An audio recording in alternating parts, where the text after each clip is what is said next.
I picked her up outside a row of apartments in Edison at 11 p.m., and the first thing I noticed was that she didn't quite know how the door worked. Not in a strange way, in a new way.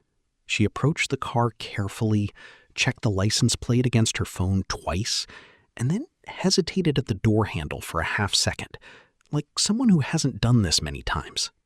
A lot of my passengers fall into the car, like they've done it 1,000 times, because they have. She got in like it was still a little bit of an adventure. She was young, early 20s maybe. She had a small backpack she held in her lap, and she was dressed neatly, carefully, like someone who had thought about what to wear. The destination was an address across town, a 24-hour distribution facility, the kind of place that runs overnight shifts. We pulled out. She was quiet, looking out the window at everything, really looking, the way you look at a place you don't know yet. I said, "Heading to work?" She said, "Yes." A pause. Then carefully, in accented English, choosing her words, "My first night. My first job. Here." She gestured vaguely, and I understood the gesture meant more than the city. It meant the country, the whole new world. I said, "Your first job in America?" She nodded. 3 weeks. I am here 3 weeks. She held up 3 fingers, then seemed embarrassed by it, and put her hand down. I said, "Welcome. That's a big thing, moving to a new country. Where did you come from?" She told me. A country far away. I'll keep it to myself. It's hers to tell. She'd come alone. Her family was still back home.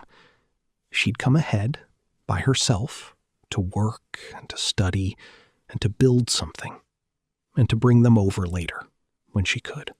She said, "It's very different here. Everything different. The roads, the stores, she searched for a word.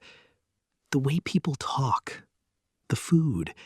I don't," she laughed, a little nervous laugh. "I don't know where things are. I get lost. Yesterday, I get lost for 2 hours. I could not find my own street." I said, "It gets easier. I promise. Everybody gets lost at first. The city seems huge and confusing, and then one day it just clicks, and it's home, and you don't even remember it being confusing." She said, I hope it clicks." She looked out the window. "Right now I feel, how to say, I don't know where I am. I don't know this place. I left my home, my family, my friends, everything I know. And here I am nothing. Nobody knows me. I am no one here." There was no self-pity in how she said it. She was just describing it.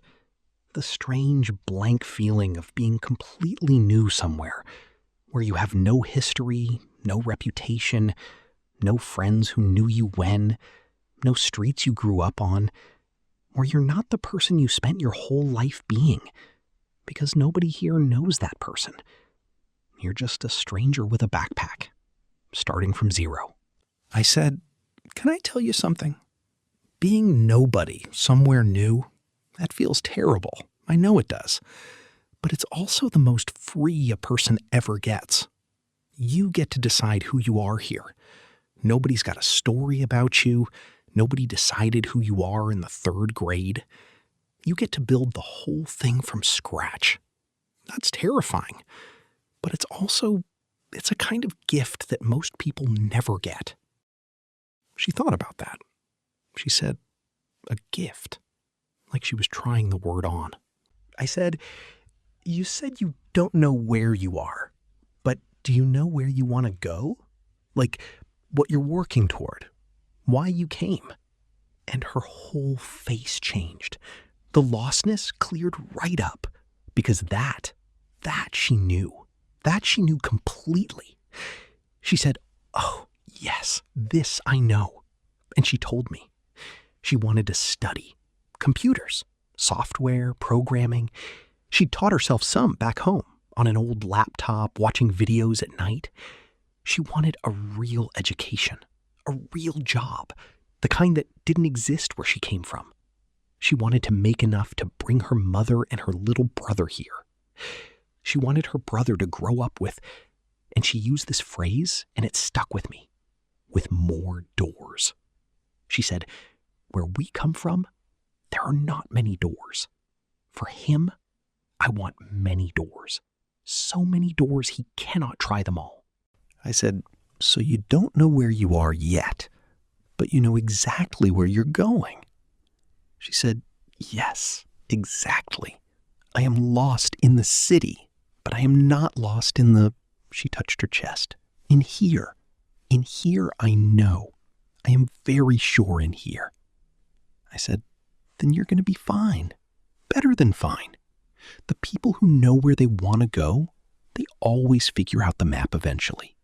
It's the people who don't know where they're going who stay lost. You're not that. You just don't have the streets memorized yet. We were getting close to the facility. It rose up out of the dark, lit up, enormous, the night shift's parking lot half full. She looked at it. Her first job, her first night, the first rung of a ladder she'd crossed an ocean alone to start climbing. She took a breath. I recognized it. It was the same breath the widower took before the dance class, the same breath the young man took before his interview, the breath you take at the doorway of a thing you're scared of and doing anyway. She said, okay. I said, okay, you've got this. First night's the hardest. After tonight, you've done it once, and it's never the first time again. She gathered her little backpack. She paused at the door. They all pause at the door. And then she turned to me and said with great care, like she'd been practicing the phrase, thank you for the talking. Most drivers, they do not talk. You made me feel less alone on my first night. Thank you. I said, you're not alone. You're just new. There's a difference. And new doesn't last. You'll see. She smiled. A real one. Bright. The lostness all gone now. Just the going toward left. And she got out, and she straightened her backpack, and she walked toward that giant lit-up building. Toward her first night. Toward all those doors she was going to open for a little brother on the other side of the world. I watched her go in. Then I drove off into the dark, into a city that was home to me and brand new to her. The same exact streets, meaning two completely different things depending on who you are and how long you've been here. Here is what I think about now. There's a particular kind of brave that doesn't get enough credit. We celebrate the brave that runs into the fire, the brave that fights. But there's another kind. The brave that packs a single backpack and crosses the entire world, alone, to a place where you are nobody, where you don't know how the doors work, where you get lost for 2 hours looking for your own street, where you have to build a whole self from scratch in a language that isn't yours. The brave that says, I will be no one for a while, in a strange place, so that someday the people I love can be someone, somewhere with more doors. She had nothing here. No friends, no history, no map, no certainty about anything, except the one thing that actually matters. She knew where she wanted to go. She was lost in the city, but she was not lost in here, in the chest, in the place where the real compass is. And I've come to believe that's the only place you can't afford to be lost. You can be lost on the streets.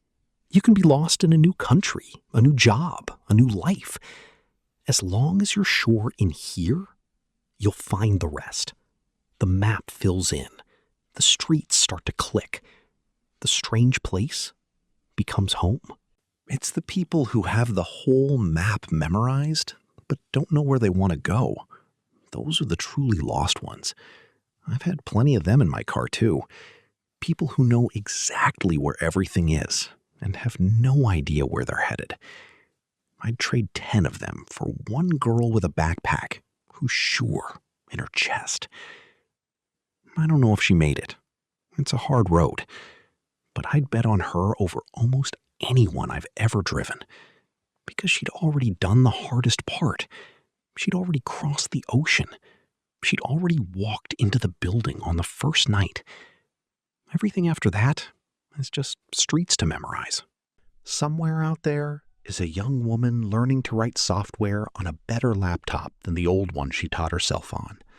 And somewhere across the world is a little brother who's going to grow up with more doors than he can try because his sister got on a plane alone and was nobody for a while so that he could be somebody.